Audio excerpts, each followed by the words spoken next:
Assalamualaikum warahmatullahi wabarakatuh. Saya akan menjelaskan tentang perspektif ontologis pendidikan Islam.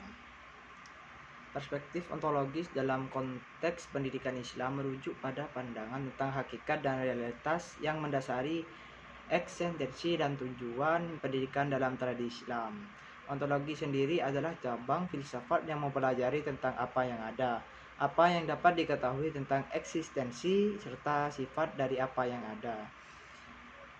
Yang pertama, di sini saya akan menjelaskan ontologi dalam pendidikan Islam. Yang pertama yaitu pemahaman tentang realitas dan tujuan hidup. Ontologi pendidikan Islam menekankan pemahaman tentang realitas hakiki dan tujuan hidup manusia menurut pandangan Islam, sehingga mencakup pengertian bahwa Allah sebagai pencipta adalah sumber segala realitas dan manusia sebagai khalifah memiliki tanggung jawab untuk mengelola alam semesta dengan adil dan serta bertanggung jawab.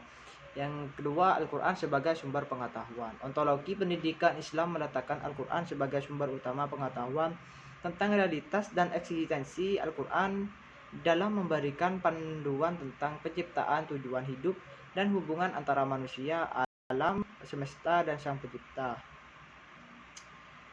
Yang ketiga, pandangan terhadap pengetahuan dan kebenaran. Ontologi ini juga mempengaruhi cara pandang terhadap pengetahuan dan kebenaran. Aspek-aspek ontologis dalam pendidikan Islam. Khalifah di bumi, manusia dipandang sebagai khalifah Allah di bumi dalam ontologi pendidikan Islam, sehingga berarti bahwa pendidikan harus mengembangkan pemahaman tentang tanggung jawab moral dan etis sebagai pengelola alam semesta yang diberikan kepercayaan oleh Allah.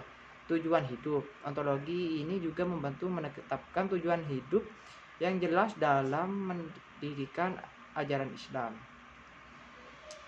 sehingga mengintegrasikan ilmu pengetahuan dengan nilai-nilai spiritual dan moral. Implementasi ontologis dalam praktik pendidikan Islam. Yang pertama, penekanan pada integrasi ilmu dan nilai-nilai. Ontologi pendidikan Islam mendorong integrasi antara ilmu pengetahuan dan nilai-nilai moral serta spiritual pada kurikulum dan proses pembelajaran. Yang kedua, pengembangan kesadaran spiritual. Pendidikan Islam bertujuan untuk mengembangkan kesadaran spiritual dan penghayatan terhadap peran manusia sebagai hamba dan khalifah. Sehingga disimpulkan dengan demikian, perspektif ontologis dalam pendidikan Islam tidak hanya memandang pendidikan sebagai proses transfer pengetahuan, akan tetapi juga sebagai upaya untuk mengarahkan manusia menuju pada pemahaman yang lebih dalam tentang eksistensi, tujuan hidup, dan tanggung jawab dalam moral, sehingga membentuk dasar yang kokoh bagi pengembangan pendidikan Islam yang berkelanjutan dan holistik, sehingga mencakup aspek spiritual, moral, intelektual, dan sosial dalam kehidupan individu muslim. Cukup sekian dari saya. Wassalamualaikum warahmatullahi wabarakatuh.